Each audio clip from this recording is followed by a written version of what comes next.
മദ്യനയ അഴിമതി കേസിൽ ഇടക്കാല ജാമ്യം നീട്ടണം എന്ന ആം ആദ്മി ദേശീയ കൺവീനറും ഡൽഹി മുഖ്യമന്ത്രിയുമായ അരവിന്ദ് കെജ്രിവാളിന്റെ ആവശ്യം സുപ്രീം കോടതി തള്ളി. ജൂൺ 1 അവസാനഘട്ട വോട്ടെടുപ്പിന് ശേഷം 2 തീയതി തിഹാർ ജയിലിൽ കെജ്രിവാൾ കീഴടങ്ങണമെന്നാണ് കോടതിയുടെ നിർദ്ദേശം. മെഡിക്കൽ പരിശോധനകൾക്കായി ഒരാഴ്ച കൂടി ഇടക്കാല ജാമ്യം നീട്ടണമെന്ന് കെജ്രിവാൾ കഴിഞ്ഞ ദിവസം സമർപ്പിച്ച അപേക്ഷയിൽ ആവശ്യപ്പെട്ടിരുന്നു. അപേക്ഷ സുപ്രീം കോടതി പരിഗണിക്കാത്തതിനാൽ ജൂൺ 2 തന്നെ കെജ്രിവാളിന് ജയിലിലേക്ക് മടങ്ങേണ്ടി വരും. ജാമ്യത്തിനായി വിചാരണ കോടതിയെ സമീപിക്കാൻ കെജ്രിവാളിന് അനുമതി നൽകിയിട്ടുണ്ട് എന്നും അതിനാൽ ഈ ഹർജി നിലനിൽക്കില്ലെന്നും ജാമ്യം നീട്ടാനുള്ള അപേക്ഷ നിരസിച്ചുകൊണ്ട് സുപ്രീം കോടതി രജിസ്ട്രാർ പറഞ്ഞു.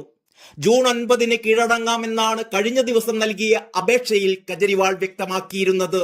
CT സ്കാനും മറ്റു മെഡിക്കൽ പരിശോധനകളും നടത്തേണ്ടതുണ്ട്. മാർച്ച് 21 ED അറസ്റ്റിന് ശേഷം 7 കിലോയോളം തന്റെ ശരീരഭാരം കുറഞ്ഞു എന്നും അപേക്ഷയിൽ ചൂണ്ടിക്കാട്ടിയിരുന്നു. മെയ് 10 തിരഞ്ഞെടുപ്പ് പ്രചാരണത്തിനായി ജസ്റ്റിസ് സഞ്ജീവ് ഖന്ന അധ്യക്ഷനായ ബെഞ്ച് കെജ്രിവാളിന് ഇടക്കാല ജാമ്യം അനുവദിച്ചത്. ഡൽഹി മദ്യനയ കേസിൽ മാർച്ച് 21 ED അരവിന്ദ് കെജ്രിവാളിനെ അറസ്റ്റ് ചെയ്തിരുന്നത്. 2 മണിക്കൂർ നീണ്ട ചോദ്യം ചെയ്യലിനൊടുവിലായിരുന്നു അറസ്റ്റ്. ഡൽഹി മദ്യനയ കേസിൽ അറസ്റ്റ് തടയണമെന്ന ഹർജി ഹൈക്കോടതി തള്ളിയതിന് പിന്നാലെ ED സംഘം വാറണ്ടുമായി കെജ്രിവാളിന്റെ വീട്ടിലെത്തുകയായിരുന്നു. അദ്ദേഹത്തിന്റെ അറസ്റ്റുമായി ബന്ധപ്പെട്ട് ശക്തമായ പ്രതിഷേധമാണ് ആം ആദ്മി സംസ്ഥാനത്തുടനീളം സംഘടിപ്പിച്ചിരുന്നത്. ഏതായാലും വോട്ടെണ്ണൽ നടക്കുമ്പോൾ കെജ്രിവാൾ ജയിലിലായിരിക്കും. ഇത്തവണ അധികാരം പിടിക്കാമെന്ന പ്രതീക്ഷയിൽ ഇന്ത്യ മുന്നണി നേതാക്കൾ ആറാടുമ്പോഴാണ് അവരുടെ ആവേശമായ കെജ്രിവാളിന് വീണ്ടും ജയിലിലേക്ക് പോകേണ്ടി വരുന്നത്. ആര് പ്രധാനമന്ത്രിയാകും എന്നതിനെ കുറിച്ച് മുന്നണി തീരുമാനിച്ചിട്ടില്ല. എല്ലാ ഘടകകക്ഷി നേതാക്കളും പ്രധാനമന്ത്രി പദത്തിൽ കണ്ണുവെച്ചിരിക്കുകയാണ്.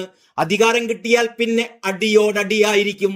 ഏതായാലും കെജ്രിവാളിനെ പ്രധാനമന്ത്രിയായെങ്ങാനും തിരഞ്ഞെടുത്താൽ അദ്ദേഹം ഇപ്പോൾ ചെയ്യുന്നത് പോലെ ജയിലിൽ കിടന്ന് ഭരിക്കും.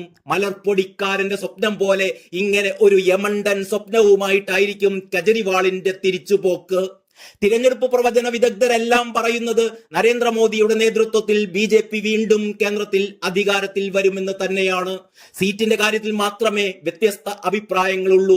400 സീറ്റും 370 സീറ്റും ഒന്നും കിട്ടാനിടയില്ലെങ്കിലും കഴിഞ്ഞ തവണത്തേതിനേക്കാൾ 10-20 സീറ്റ് കൂടുതലോ കുറവോ നേടുമെന്നാണ് മിക്കവരുടെയും വിലയിരുത്തൽ. അതേസമയം മറുവശത്ത് ഇന്ത്യ മുന്നണി മലർപ്പൊടിക്കാരന്റെ സ്വപ്നത്തിലാണ്. സർക്കാർ ഉണ്ടാക്കാൻ കഴിയുമെന്ന ആത്മവിശ്വാസത്തിലാണ് മുന്നണിയിലെ നേതാക്കൾ. അവസാനഘട്ട വോട്ടെടുപ്പ് നടക്കുന്ന ജൂൺ 1 ഇന്ത്യ മുന്നണിയിലെ ഉന്നത നേതാക്കൾ മന്ത്രിസഭാ രൂപീകരണം സംബന്ധിച്ച് യോഗം ചേരുകയാണത്രേ. മുട്ട വിരിയുന്നതിന് മുമ്പേ കോഴിക്കുഞ്ഞുങ്ങളുടെ എണ്ണമെടുക്കരുത് എന്നാണ് പറയാറുള്ളതെങ്കിലും ഇന്ത്യ മുന്നണിക്കാർ വിരിയാൻ വെച്ച മുട്ടകൾ എണ്ണിത്തിട്ടപ്പെടുത്തിയാണ് ഇപ്പോൾ വിരിയാൻ പോകുന്ന കുഞ്ഞുങ്ങളുടെ എണ്ണം ഉറപ്പിച്ചിരിക്കുന്നത്. DMK പോലുള്ള ഘടകകക്ഷികൾ മന്ത്രിമാരുടെ ലിസ്റ്റ് പോലും തയ്യാറാക്കി കഴിഞ്ഞു. കേരളത്തിൽ മുസ്ലിം ലീഗിന്റെ ഒരു ഉന്നത നേതാവും മന്ത്രിക്കുപ്പായം തുന്നിക്കാത്തിരിക്കുകയാണ്. 6ാം ഘട്ട വോട്ടെടുപ്പ് പൂർത്തിയായതിന് പിന്നാലെ ഇന്ത്യ സഖ്യം കേന്ദ്രത്തിൽ സർക്കാർ രൂപവൽക്കരിക്കുമെന്ന് കോൺഗ്രസ് പ്രസിഡന്റ് മല്ലികാർജുൻ ഖാർഗെ പറഞ്ഞിരുന്നു. ഇന്ത്യ മുന്നണി വൻ വിജയം നേടുമെന്ന് അവകാശപ്പെട്ട് കോൺഗ്രസ് ജനറൽ സെക്രട്ടറി ജയറാം രമേശും രംഗത്ത് വന്നിരുന്നു. ഇതിന് പിന്നാലെയാണ് മുന്നണി യോഗം വിളിച്ചത്.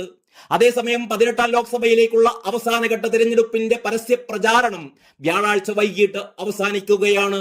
അവസാന ഘട്ടത്തിൽ 7 സംസ്ഥാനങ്ങളിലെയും ചണ്ഡീഗഡിലെയും 57 മണ്ഡലങ്ങൾ ബൂത്തിലേക്ക് പോകും. മോദി മത്സരിക്കുന്ന വാരണാസിയും ഇതിൽ ഉൾപ്പെടും. ഇതോടെ രാജ്യത്തെ വോട്ടെടുപ്പിന് തിരശ്ശീല വീഴുകയാണ്. ജൂൺ 4 ഫലപ്രഖ്യാപനം. News desk Kalakaumudi.